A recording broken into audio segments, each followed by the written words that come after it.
할렐루야. 오늘은 예수님의 이름이라는 제목으로 하나님의 말씀을 전하도록 하겠습니다. 먼저 성경의 마태복음 1장 21절부터 23절까지 읽도록 하겠습니다. 아들을 낳으리니 이름을 예수라 하라. 이는 그가 자기 백성을 그들의 죄에서 구원할 자이심이라 하니라. 이 모든 일이 된 것은 주께서 선지자로 하신 말씀을 이루려 하심이니 이르시되 보라 처녀가 잉태하여 아들을 낳을 것이요 그의 이름은 임마누엘이라 하리라 하셨으니 이를 번역한즉 하나님이 우리와 함께 계시다 함이라. 아멘. 제가 오늘 말씀드리려는 것은 이름과 그 사람의 연관성에 관한 말씀인데요.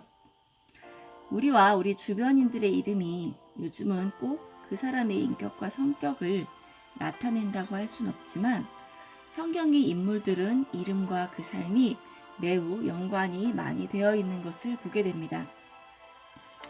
오늘은 그래서 성경의 주인공이신 예수님의 이름에 관하여 살펴보므로 예수님이 어떤 분이신가에 대해 알아보도록 하겠습니다.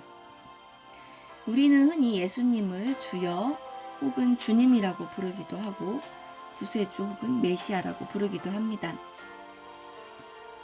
그리고 오늘 본문에 나온 것처럼 임마누엘이라는 별명도 가지고 계십니다.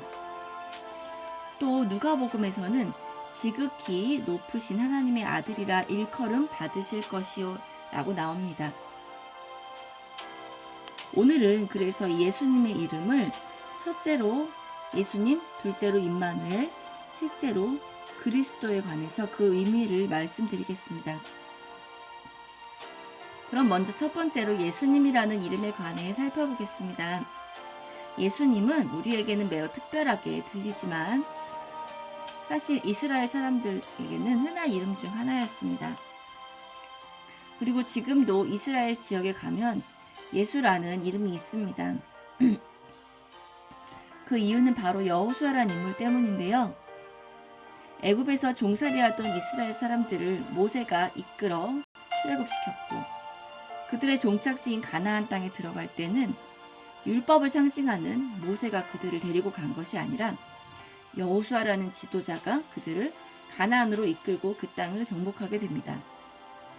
여호수아는 정확히 발음하면 예수아인데 바로 예수님의 이름도 정확히 발음하면 이 가나안의 인도자 예수아와 같은 이름인 것입니다.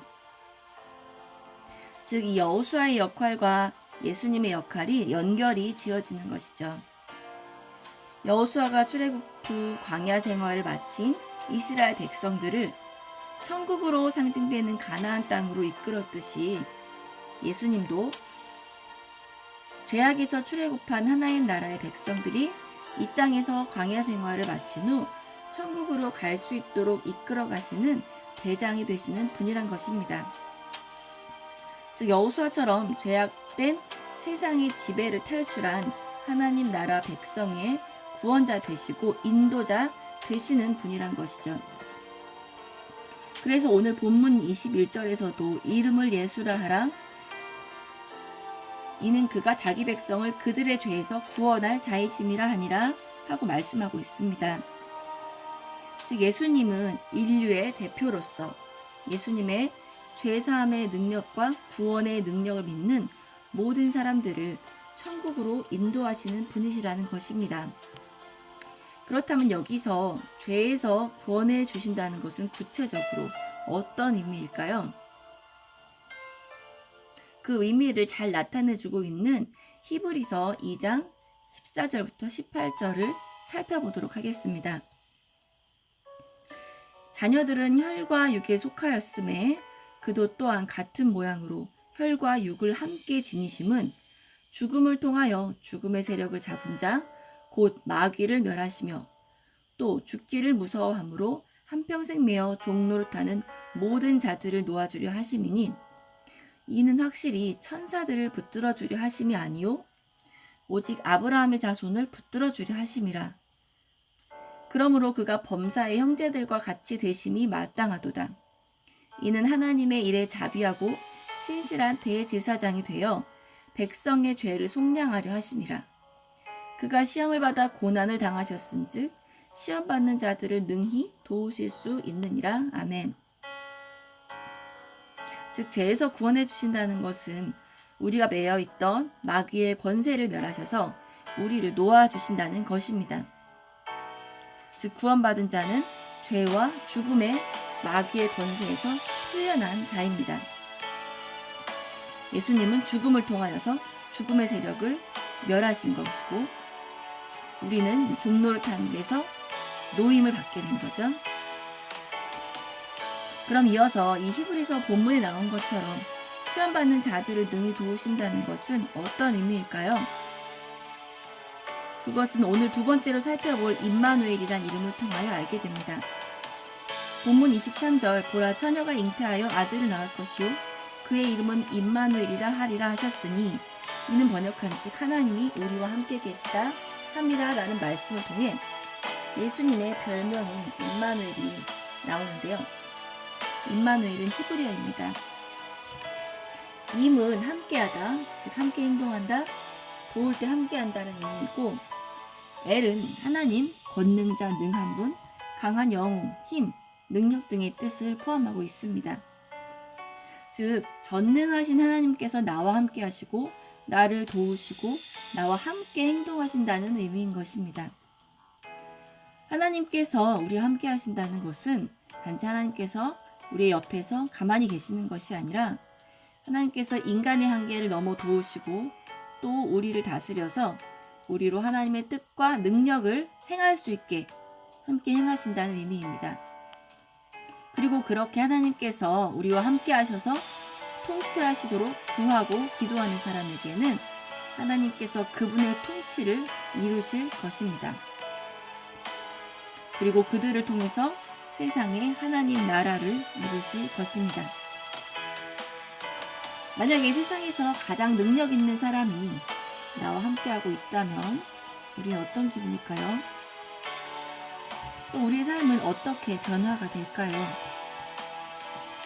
여러분들 중에 존경하는 인물이 있을 수 있고 또 좋아하는 연예인들이나 스포츠 스타들도 있을 것입니다.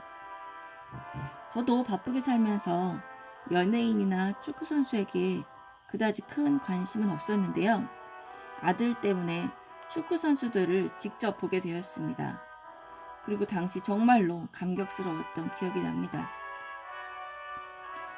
또 요즘은 이제 기독교 역사에서 위대한 업적을 남긴 분들에 대해서 배워가면서 정말 존경과 감사를 느끼게 되는데요. 천국에서 이들을 만난다면 너무 큰 영광일 것 같다는 생각이 듭니다. 우리가 이런 잠깐의 상황에서 남들보다 더 나은 업적을 이룬 사람들을 만났을 때도 이러한데 만약 이런 사람들이 우리와 함께 한다면 우리는 어떻게 행동할까요? 이것저것 나에게 필요한 것들을 구하고 요구사항을 나열할까요? 우리가 주님의 임재를 정말 경험하고 있다면 정말 하나님께서 나에게 가장 좋은 것을 주시고 함께 하시는 것을 믿는다면 하나님의 존재 자체만으로도 우리는 감격스러워할 것입니다. 그래서 너희는 마음을 다하고 뜻을 다하고 힘을 다하여 하나님을 사랑하라 라고 말씀하고 계십니다. 즉 우리의 모든 감정과 지성과 의지, 즉 마음과 뜻과 힘을 다하여서 하나님을 먼저 사랑할 때 하나님께서 나와 함께 하심을 확신하고 또 하나님의 통치가 우리 삶을 통해 이루어질 줄을 믿습니다. 어린 아이들이 부모와 함께 다니는데 두려워하고 불안해한다면 그것은 정상적인 상황이 아닐 것입니다. 또 만약에 내가 어려울 때 회사의 사장님이나 나라의 장관이나 대통령이 나와 늘 함께 하겠다고 나를 돕는다고 한다면 우리는 무슨 일이 있어도 아무 걱정하지 않고 든든하게 살 수 있을 것입니다. 하물며 우리 하나님은 이보다 더 크신 천지 만물을 지으시고 우리를 눈동자같이 지키시는 분이신데 우리가 하나님을 믿지 못하면 그것은 우리에게 불행한 일이 될 것입니다. 그리고 그런 믿음 없음은 하나님을 기쁘시게 할 수도 없습니다. 만약 우리에게 그러한 믿음이 없다면 우리는 계속해서 말씀을 보며 기도하며 나의 믿음 없음을 도와주소서라고 온전한 믿음을 주시라고 주님께 간구해야 할 것입니다. 세 번째로 하나님의 아들, 즉 그리스도에 관하여 말씀드리겠습니다. 저는 예전에 잘 몰라서 예수님은 이름이고 그리스도는 성이라고 생각하기도 했었습니다. 그러다가 신학교 와서 예수님은 인성을 나타내는 이름이시고 그리스도는 신성을 나타내는 이름이라는 것을 알게 되었습니다. 그리스도는 구원자라는 뜻인데 기름 부음 받은 자라는 뜻입니다. 무슨 뜻이냐면 구약시대에 하나님께서 하나님의 뜻을 행하시기 위해 함께 하실 사람을 부르실 때, 즉 왕이나 제사장을 세우실 때 먼저 그 사람의 머리에 기름을 붓게 하십니다. 오늘의 안수랑 마찬가지죠. 그것은 하나의 상징적인 행동으로서 하나님의 영을 그 사람에게 부어주신다는 것입니다. 즉 예수님께서는 하나님의 기름 부음 받으신 하나님의 아들이시고 하나님의 뜻을 행하실 분이시라는 말씀입니다. 아까 읽어드린 누가복음의 말씀에서도 지극히 높으신 분의 아들이라 불리실 것이라고 하셨는데 이것은 예수님께서 곧 하나님이시라는 뜻입니다. 왜냐하면 누구의 아들이라는 것은 곧 그 가문을 대표하는 뜻이고 결국 그 아버지와 같은 존재라는 뜻이기 때문입니다. 즉 예수 그리스도는 하나님의 아들이신 하나님이시라는 것입니다. 결론을 맺겠는데요. 오늘 우리가 예수님의 이름의 뜻에 관하여 말씀을 통하여 살펴보았습니다. 우리가 기억해야 하고 적용해야 할 것은 예수님이 나에게 그 이름처럼 어떤 분이신가 하는 것입니다. 단순히 마음의 평안을 찾기 위해서일까요? 혹은 내 필요를 채워주실 것 같아서일까요? 아니면 선한 일과 좋은 말씀을 해주신 것이 인간에게 모범이 되기에 예수님을 믿어야 할까요? 그러한 것들도 필요하겠지만 오늘 우리는 이런 것들만으로는 예수님을 믿는 목적이 이루어진 것이 아니라는 것을 알았습니다.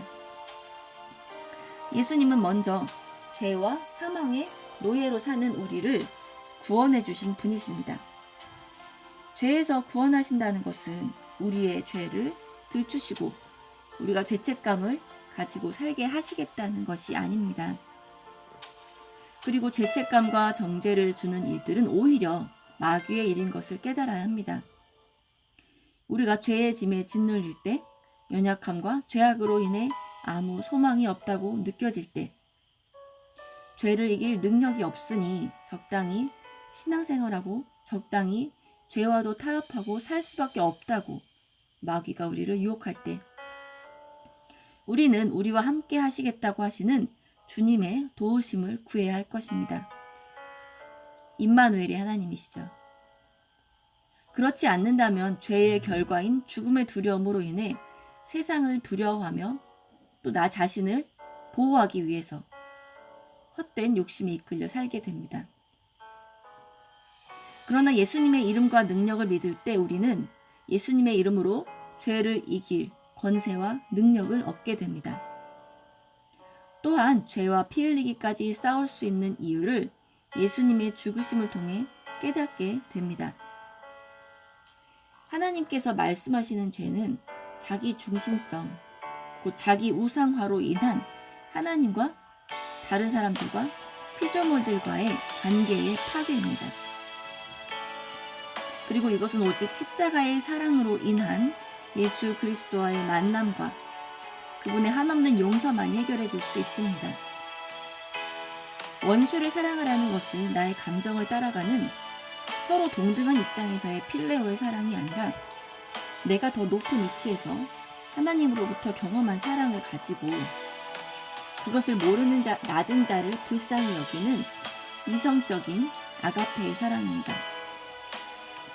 그리고 그리스도인이라면 이미 그러한 하나님의 큰 아가페의 사랑을 받아 누리고 있는 자들이어야 할 것입니다. 사랑하는 여러분, 우리는 지금까지 살펴본 이 예수님의 이름처럼 자기 백성을 죄에서 구원하신 분의 자녀답게 말씀을 기억하며 기도하며 승리하며 살아야 할 것입니다. 감사합니다.